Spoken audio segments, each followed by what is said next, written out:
Hello everyone, and welcome to Unco, a podcast about what's unusual in tech. In last week's episode, I sat down with Peter Cao, an editor from 9to5Mac and 9to5 Google. We talked about why he bought 5 HomePods, the declining software quality at Apple, and one thing that Peter finds unusual in tech right now. This week's show is going to be a solo episode, and I'm going to spend some time comparing the original Apple Watch to the HomePod. Both products have flaws. Both products came into a market where there was already competition.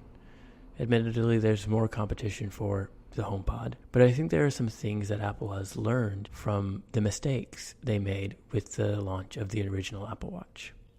So I want to step back a little bit and remind you how the Apple Watch was originally launched and what Apple may have learned from that.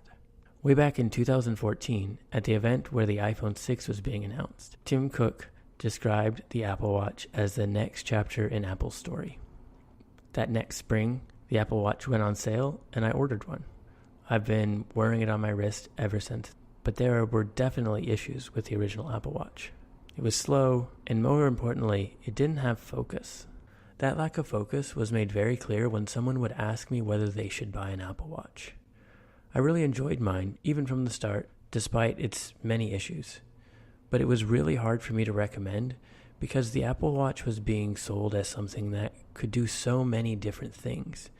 And the vast majority of them I never used. I didn't know whether that was because they just didn't fit into my life and they may fit into somebody else's, or whether those were just bad features. I think that really shows how little focus the original Apple Watch had. You had all of these apps. Apple was trying to get every type of app developer to put apps on the watch. There were games, there were all of these other things that admittedly are still on the Apple Watch. But after a year or two, Apple began to see what people use the Apple Watch for.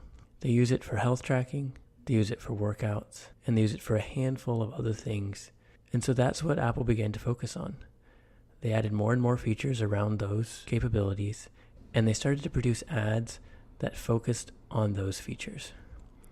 As they did that, the Apple Watch grew market share and became the most successful smartwatch in the world by far. Android Wear has basically been forgotten. Fitbit, in their most recent financial result, is not doing well at all. And the Apple Watch just recently passed the Rolex to become the best-selling watch in the world. Yes, the Apple Watch still has issues.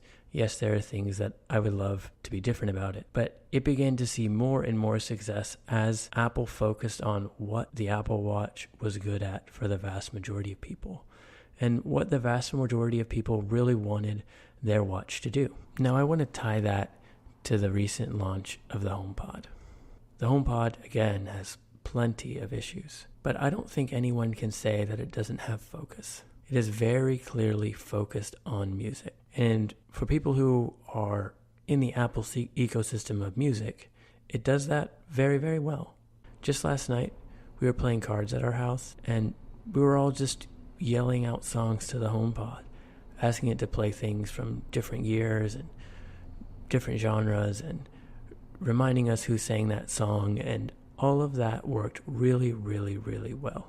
So for what the HomePod is being marketed for and focused on, it does that well. Is that enough for the long-term success of a smart speaker? I don't think so. But I really do want the HomePod to succeed. I think it sounds really good.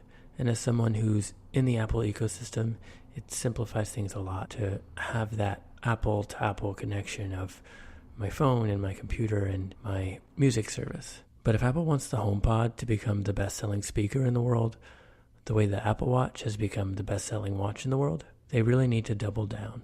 Improve Siri, improve its integrations with third-party companies, and learn what customers want to use the HomePod for, the way they did with the Apple Watch.